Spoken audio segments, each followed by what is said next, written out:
Welcome everyone to this episode of Palmetto Guardian. Today we will be talking with a guest speaker from Service Member Family Care, as well as one of the U.S. Army's first.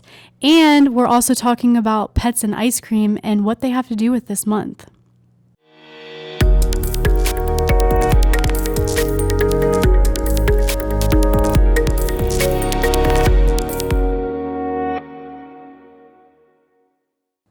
Welcome, everyone. I'm Specialist Chelsea Baker. And I'm Specialist David Erskine. So, did you have a good 4th over there?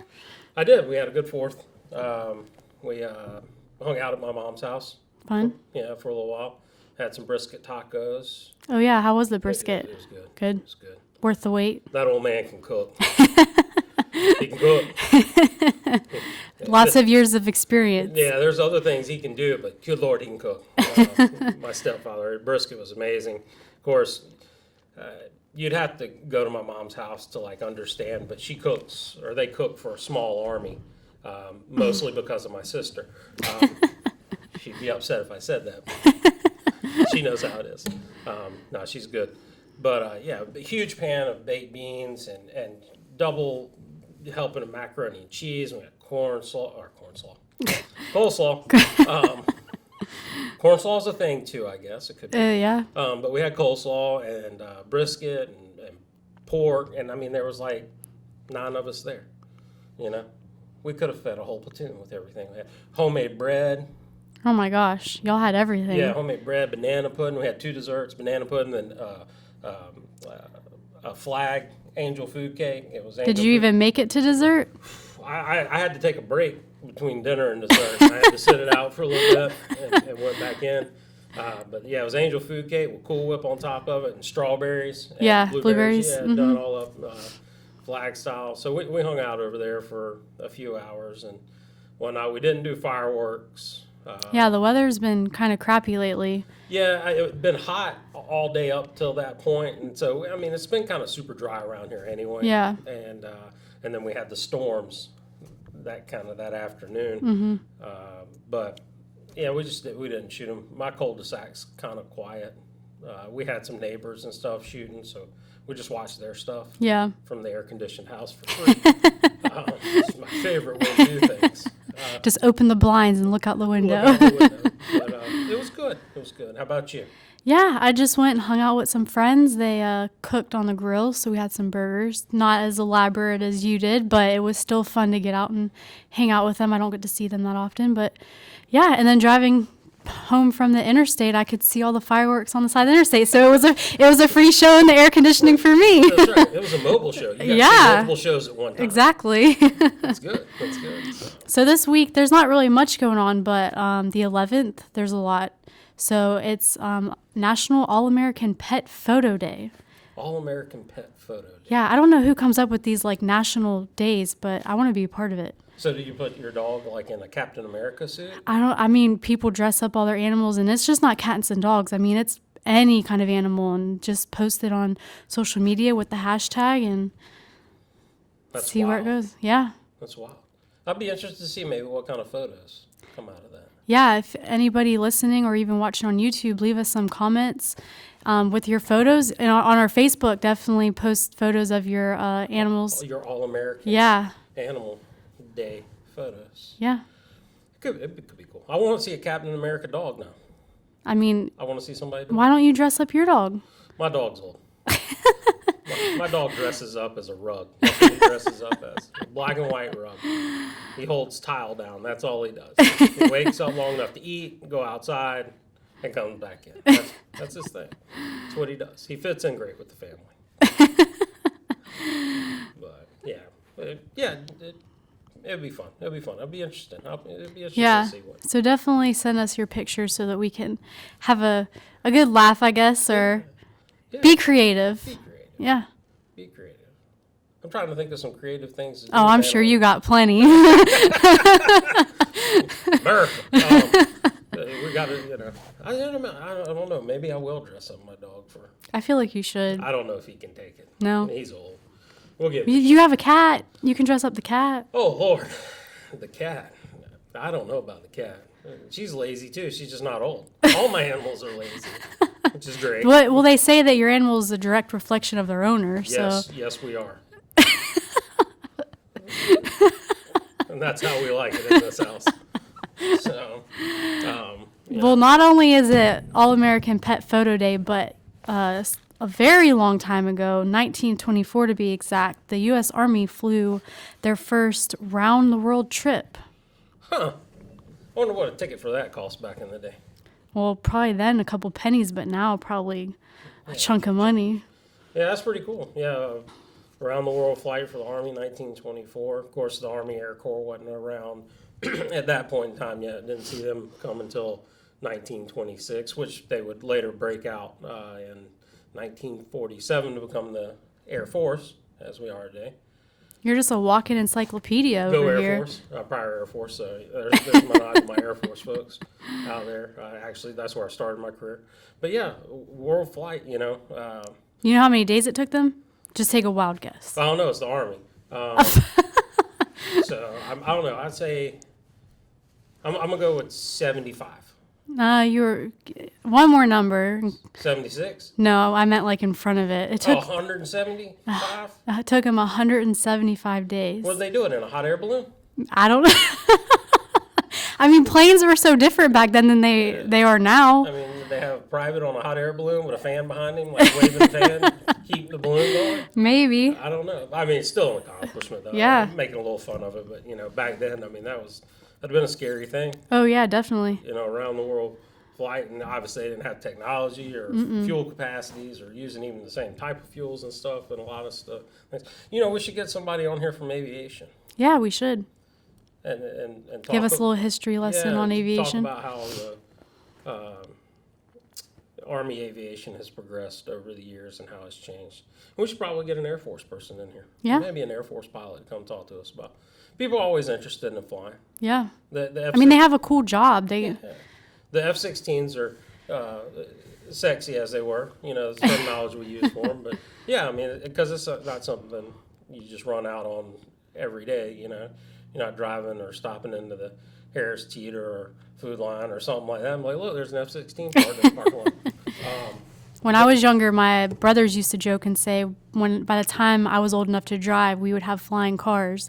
And that hasn't happened yet, but I mean, I've got to fly in some helicopters and some airplanes, so I guess you can kind of... Yeah. We're not the Jetsons. Not yet. Not yet. Not yet. I mean, we do have those crazy little hoverboard things that people ride Yeah. around and fall off of. Those things they scare me. They're dangerous. They're Aren't cool. those like the mind board? Like you're supposed to do it with your mind or I don't something? know what you do it with. I've never got one. I think we should do a video on you getting on a I did a hoverboard. lot of dangerous stuff as a younger man, including skateboards and rollerblades and street hockey. I have no ambition to get on one of these motorized two-wheel drive vehicles underneath my feet because I've watched the YouTube videos on them, and they throw people a ways. It's probably the user error. I mean, assumably, yes, it's user error because there's some people out there that ride them on their hands and stuff. And these What? people, have you not seen No. Oh, this is phenomenal. And my first immediate thought is when do you have the time to practice that? What even makes you sit down and think to do that? I don't know. You're just sitting there one day looking at a hoverboard and you go, you know what? I can ride that with my hands. I can do a handstand on it and ride it. That sounds like an awesome idea. More technology. We just evolve. Every day. Our level of craziness that we do. Back in the day, all we had was 4-wheel drive trucks. It was like, yeah, I can go through that mud hole, no problem. Hold this and watch. Somebody pull him out with the John Deere tractor. He's not going anywhere. Now they have hoverboards. We had mud holes and 4-wheel drive trucks. Yeah, times have changed. The times they are changing. Getting to be an old man. Oh, man. But on top of that, it's also National Ice Cream Month. National Ice Cream Month. So, I mean, summer's hot. I mean, so it's the perfect timing for it. And what's funny, though, is that growing up, like, we would have the ice cream trucks come around, and, like, every year as you got older, it's like they stopped coming around in the summer, and they would come more towards the winter and fall. It's and too hot for them. I guess, but that's the whole purpose of them, isn't it? Yeah, I guess. You don't see ice cream trucks really. No, not at all. And when you do, it's like, oh my gosh, where have they been? And like then you have to run them down for like 5 blocks. Hey, Mr. Ice Cream Man, stop! Just to get an ice cream sandwich or to get a screwdriver. That's something different, isn't it? No, they have ice creams that are. I think it's called a screwdriver, and it has has a screwball. No, we can Google it, but I'm pretty sure that With the piece of gum in the bottom. Yeah. I'm pretty sure that's a screwball. I I think don't a know. screwdriver is more of an adult thing. We'll see. We'll Google. Maybe, Yeah. maybe our fans will let us know. Maybe Yeah, they'll leave us a settle comment. Settle this argument for us. Since we are working on those 1.3 million views. That's right. That's right. What are we? We're like 100 and something, give or take. Yeah, something We'll around round the up. We're 6. close. We're Add the 5. Yeah, and- divide, take the square root of. yeah. I have a funny ice cream story that Oh gosh, what's that? my wife will be mad for me telling this. But it'll be so. I mean, we can't go a podcast without mentioning your wife. I know, she's so awesome. So, as you know, I have children. Mm-hmm. The last one, and I used to eat a lot of ice cream. I don't eat much ice cream anymore. I have some every now and then, and the reason I don't eat as much ice cream is because my wife broke me of ice cream. So when she was pregnant with our youngest one, little David Lee Erskine, the fourth. I love that his nickname's Little. Like Little. that's the most. It's not Junior or whatever. It's just Little. It's just little, and he responds to it. When he actually hears his name, he knows something has gone wrong. Well, yeah, of Yeah. course. But for like 8 months, we lived out in Houston at the time. Mm-hmm. We were about 3.5, 3.6 miles away from a marble slab. Oh wow! So you knew exactly to the. And when you drive it as much as I did, yes, you know exactly how far it was away. Get off of work. I was doing medical stuff at the time. Worked 12-hour shift. It could be 7 o'clock in the morning or 7 o'clock at night. Hey, you want to stop by and get me a bowl of marble slab and a waffle cone with chocolate and sauce and oh my Lord, every day. Like we kept that place open. I'm sure they shut down after we moved. You talk about sympathy weight. Oh That gosh! junk's not a myth. I was eating ice cream like 3 times a day. I was like, I need some real food at some point in time. Oh Lord! Funny thing about it was my young and little. He like first I don't know probably 5-6 years of his life he wouldn't eat ice cream. Really? He wouldn't touch it. It's hit or miss. It's like whatever cravings you had when you're pregnant, your kids they either love it or they hate it. Like it's one or the other. I mean, he eats it now, but literally But before? for 5 or 6 years there, like you put ice cream in front of him, I'm good. I mean, like, I'm still running off the sugar high mom gave me after, I don't need any more. So, but yeah, so that was, a lot of ice cream.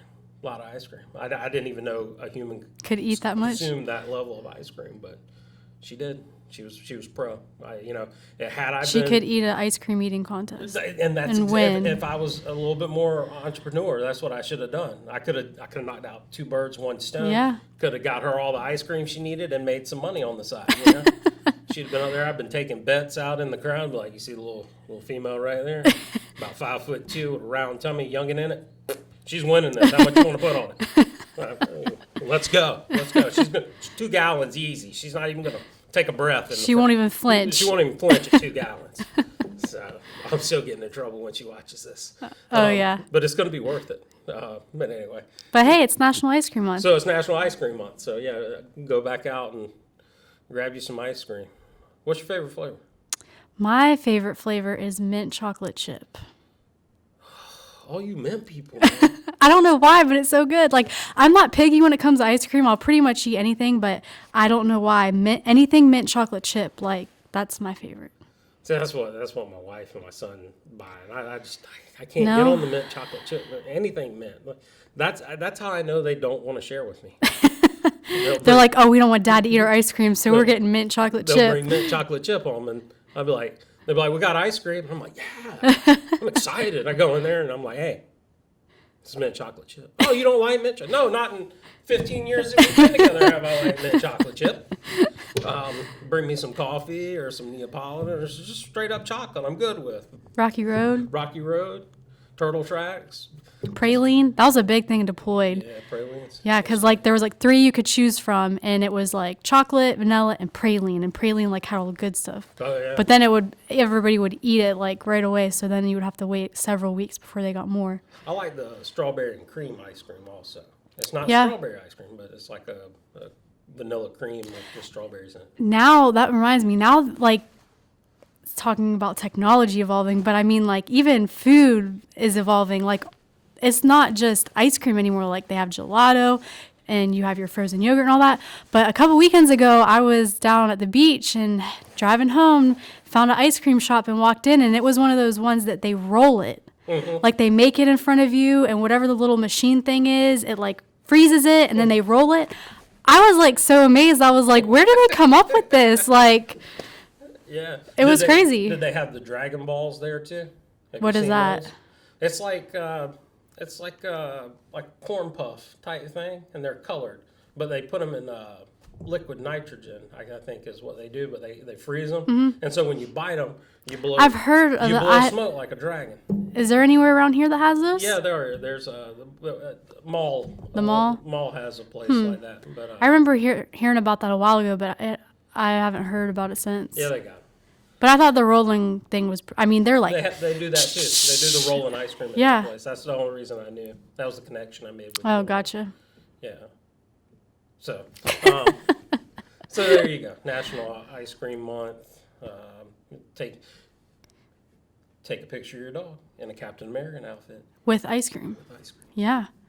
People take their dogs to when they get coffee and stuff, Yeah. and that's like a thing now. Yeah. Dogs are so spoiled now. Yeah. Well, not just dogs, but animals are In just, general, yeah, in general are spoiled more. Like youngins. Yeah, I don't know how that feels yet because I don't have kids yet, but My youngins aren't spoiled. they know how to do some hard work and no. No, they're good kids. They're all good kids. They all got their own thing that they do, and they're all relatively good. So They're all good in their own ways. they're all good in their own ways. What else we got popping? So, well, today we have a guest speaker from Service Member Family Care. I've like pretty much almost every podcast we've mentioned them. So Yeah. it's good that we're getting them on here and talking about the different departments that they have and their specialties. And hopefully this is outreaching to people who need those programs so that they can get the information that they need. Yeah, hopefully they'll have a lot of good stuff for us to listen and talk about and see what we got going. So today we have Elisa Edwards with Service Member Family Care. How are you doing this morning? I'm doing great. Thanks for having me here today. Yes. So could you explain a little bit about what you do with Service Member Family Care? I would love to. Service Member and Family Care, we have 7 centers throughout the state, and we do exactly what the title says. We take care of our service members and our families. And to do that, we established 7 centers throughout the state, so not everybody has to come to Columbia to the main campus, but they can go to the centers that are closest to them in their counties. We've got 7 centers. They are in Columbia at the main campus. We have one in Anderson. We have one in Spartanburg, Rock Hill, Charleston, Florence, West Columbia, and Orangeburg. And if you're a service member and you go into any one of these centers, you can go in and get your ID card made. And when you're sitting there getting your ID card, you can check out a lot of the other services that we have available. If you are in need of employment or trying to figure out your career path, you can walk in and talk to the employment advisor that's on staff there and talk about your career options. We have lots of employers throughout the state that love to employ our military members and their family members. So we'll kind of put you on a career path or guide you along that way, and we'll also help you write a resume. We'll help you with your interview skills, how to dress for success, those kinds of things in a career office. So our employment services has been very successful. We put all of our service members to work as soon as they're ready, and we want to continue to grow your careers during that time in the military. And like I said, we also take care of our family members, the spouses.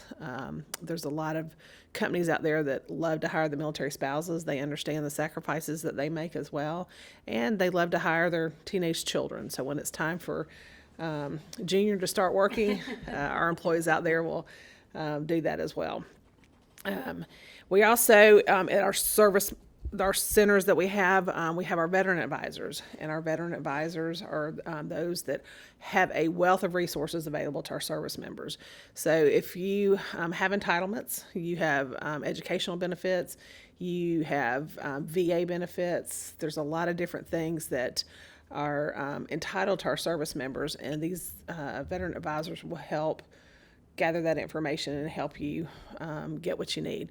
For example, if you lose your DD 214 or your SF Form 50, I think it's what it is, they can help you retrieve those documents that you need if you're applying for something and those documents are needed.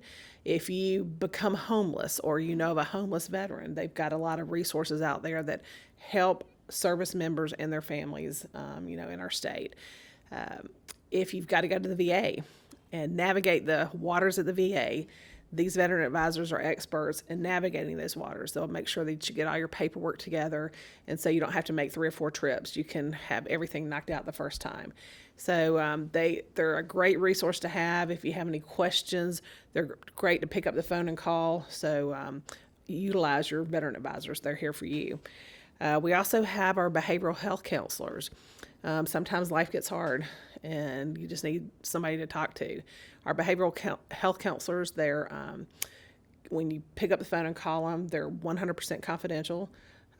Nobody along your chain of command knows that you've ever called into this number, but they help you with a lot of different situations. If you've got some issues at home that you're just not sure how to navigate, or if you're got problems, marital problems or problems with your children, or just things in general in life. Sometimes life is hard.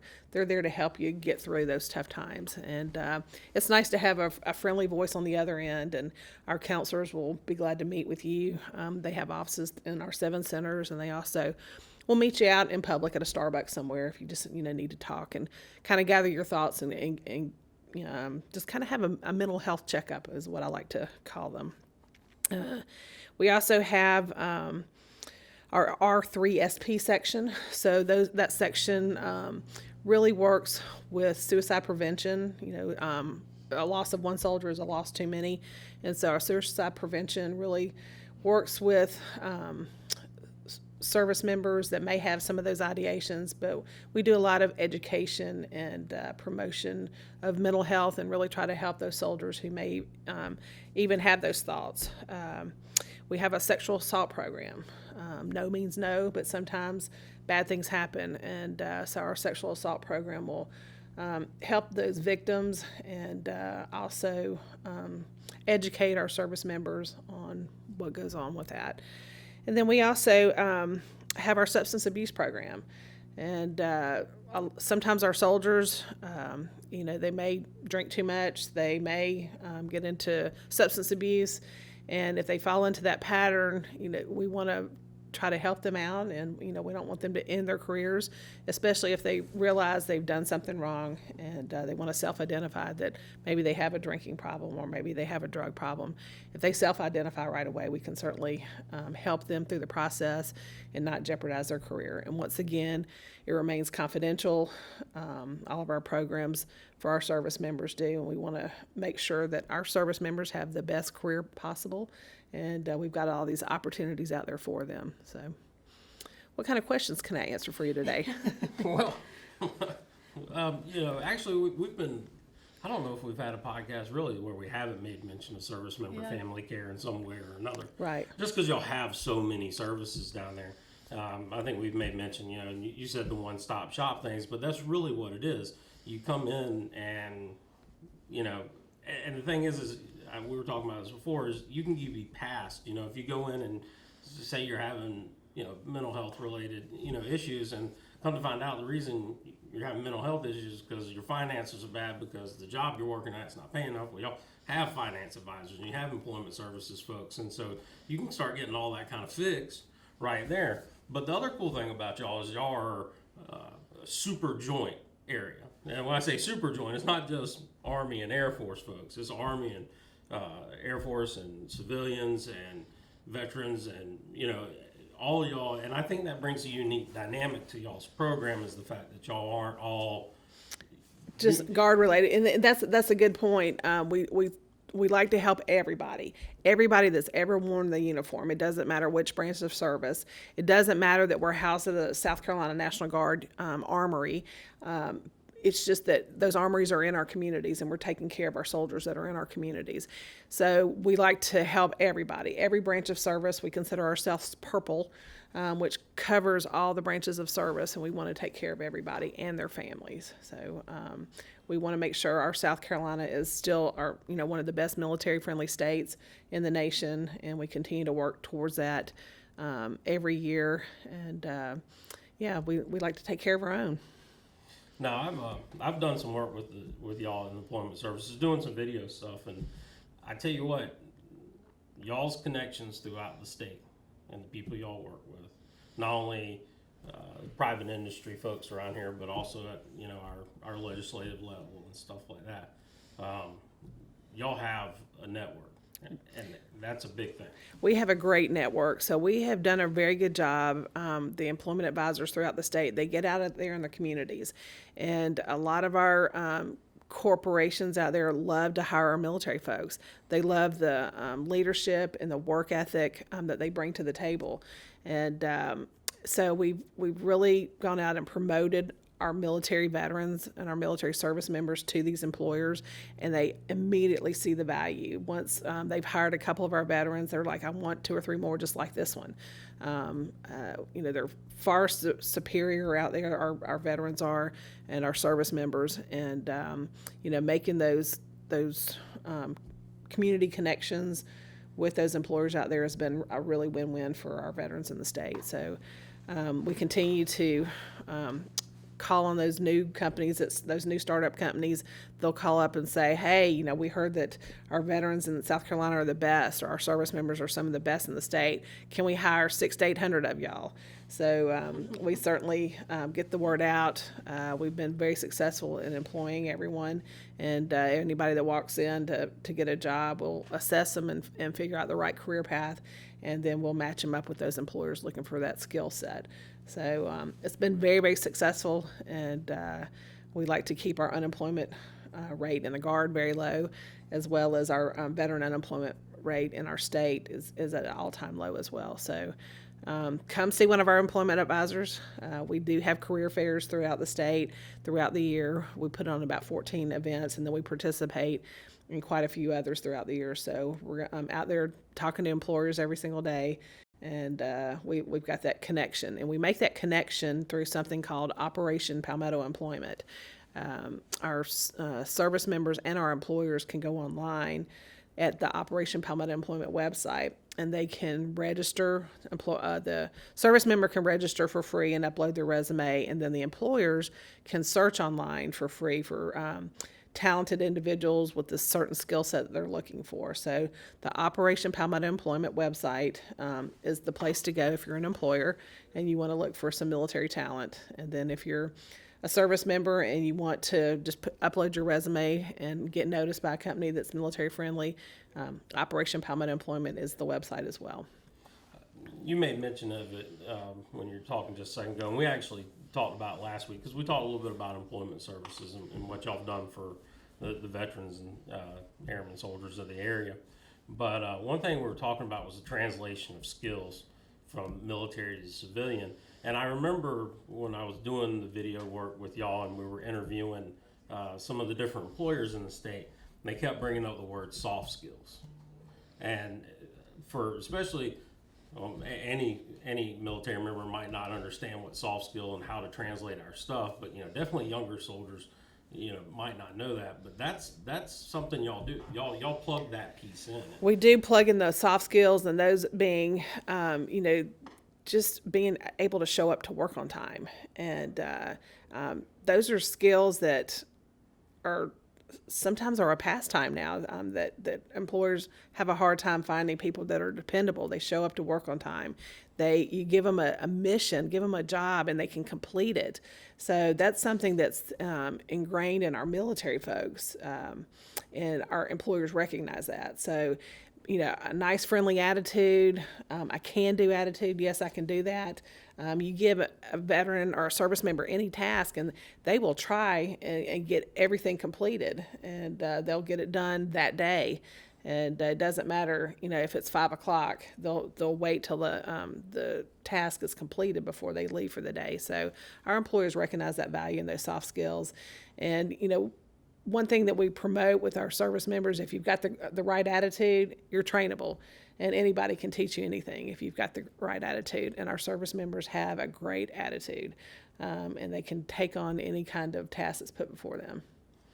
Yeah, that's good. That's good. Now, is there anywhere where people can go just to look for more information on your programs that might not be able to? They don't have the courage to call or show up. Absolutely. If you want to check out the scguard.com website, you'll find our 7 centers where they're located and the contact people in each one of those 7 centers. You'll find, of course, the ID card section.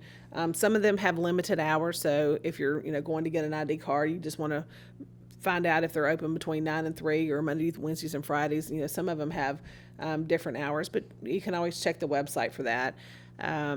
You can also follow us on Facebook, follow us on Twitter, follow us on Instagram. We put a lot of information out there, but our handle is SCNG, South Carolina National Guard. It's SCNG SMFC, and that stands for Service Member Family Care. But all 3 of those social media platforms will have a wealth of knowledge of or information of what we're doing on a weekly basis throughout the state, whether it's a job fair or some kind of some sort of other event that we're doing throughout the state or in the community. We want everybody to be informed and participate. We're embedded in our communities throughout the state. That's what the National Guard does. So we do a good job there. Yeah, and that's, I made the comment, we were talking about people taking care of the people who take care of our freedoms, and really that's, when I say the soldiers and airmen, but y'all are who take care of us, Absolutely. And that's great, and, we look forward to having more of y'all's folks come in and drill into some of the different services and stuff that y'all offer. We've had a couple people, Lisa, Daryl Hammond, and a couple of other ones, and so more and more. Good. One of the things that, getting out in the community, as I mentioned, is we like to invite employers out there, and we like to, our community leaders, we like to bring them into the National Guard. We work closely with ESGR, the Employment Support of the Guard and Reserve, and we try to educate the civilians on what is it that we do. A lot of people don't understand the difference between the National Guard and regular Army, so bringing those civilian employees in and educating them on what we do. Sometimes we'll take them on a tour of our bases that we have, just to show them what kind of training that our folks go through. We'll take them on a boss lift. We'll put them on a Black Hawk or a C-17 or a Chinook helicopter and fly them around, and we'll kind of educate them on what kind of training and what kind of skill set that our folks have just to make things happen. Whether our service members are called up for a hurricane or they're deployed, they have to go through specific training. And the more we can educate our citizens in our communities on what exactly we do, they have a better understanding. And that's why we have such good support out there for our folks, our service members. So Yeah, that's definitely a good point, because before coming as a technician here, I was the only military member at my last job, and so they didn't really have an understanding. So to let these employers know, hey, this is what they deal with, this is what they do, their training, these are reasons why they might need to take off, or they might get deployed, like all those kind of things. When they have a better understanding, it makes your job a lot easier, because you're not stressed about, oh, well, I need to take off for drill because it's a 3-day drill, not a 2-day, or, oh, I have annual training, I'm going to be gone for 2 weeks. Like, how do I tell my employer that I need 2 weeks off? So when they have that understanding, it makes it a lot less stressful at work, because they're more willing to help you rather than not help you. You're right, and that's something we have really tried to educate our employers on, especially those citizens that don't really understand how the National Guard works. They're citizen soldiers; they have to drill one day a week, one weekend a month, and that could be a 2-day weekend or a 3-day weekend. But when we bring those employers or those citizens in to our National Guard for a training, they get a better understanding. And they feel more connected to our military community, and they want to support our service members. And so if you're a service member and you're working for an employer and you seem like you're the only service member there, nominate your employer to come to one of our boss lifts through our ESGR department. Invite them to learn more about what you do, what kind of training you do, what kind of service you're doing for your community and for your country. And that brings in our employers and our community citizens. They get to learn more, and it's more, to me, it just promotes patriotism for our country. So if you're a service member listening and you want to get your employers more involved, you can certainly do that. You can pick up the phone and call any one of our service member family care centers and talk to an employment advisor, because they're plugged in with our ESGR department, and we can get them more involved, your employer more involved. Now, the Operation Palmetto Employment. Service members can nominate their employers. They can for with that an award. Can you explain that is correct. It's actually through the Employment Support of the Guard and Reserve, ESGR. If you go to esgr.mil. The website, if you're a service member working for a company and maybe you got called up last year to help with a hurricane and you had to be out of the office for a week or two to help with, everything that National Guard does before and after a hurricane comes through, and you want to nominate your employer because they checked in on your family, or maybe they, gave you the time off and wished you well. Maybe they supplied water to some of the service members. Whatever your employer did, you can nominate them and you can recognize them. So we have lots of awards available, something we call a Patriot Award that we like to present, and we'll bring our leadership to present to those companies and say, hey, thanks for your support. Thanks for thinking about our men and women in uniform. And let me tell you how you supported. And it could be something as simple as, service members deployed overseas and they worked for a small company, and the whole time that service member was deployed, they called and checked on their family and stopped by to see if, the spouse and kids needed anything while they were gone. That gives that soldier, when they're deployed, a lot of comfort knowing that somebody's looking after their family.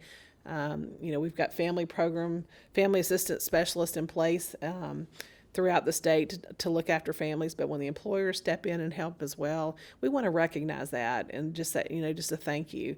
And so that's been very successful. It's been a good program. And any service member that wants to get their employers more involved, just pick up the phone and call an employment advisor, and we can certainly help them through that process. Good deal. Very good. It sounds like job stuff. Give you a holler. Get some stuff rolling. Yeah. I might need to give you all a holler. Who knows? Depends on how this podcast thing keeps going or not.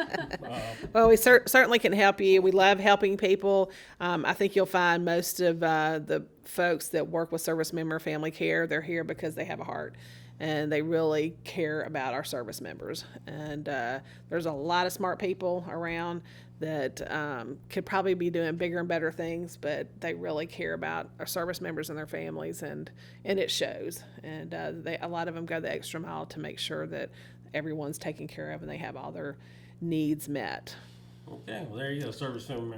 Try it again. Service member family care. And my lips are stuck again. I'm back to being dry. Get in touch with service member. So I'm not even going to do it.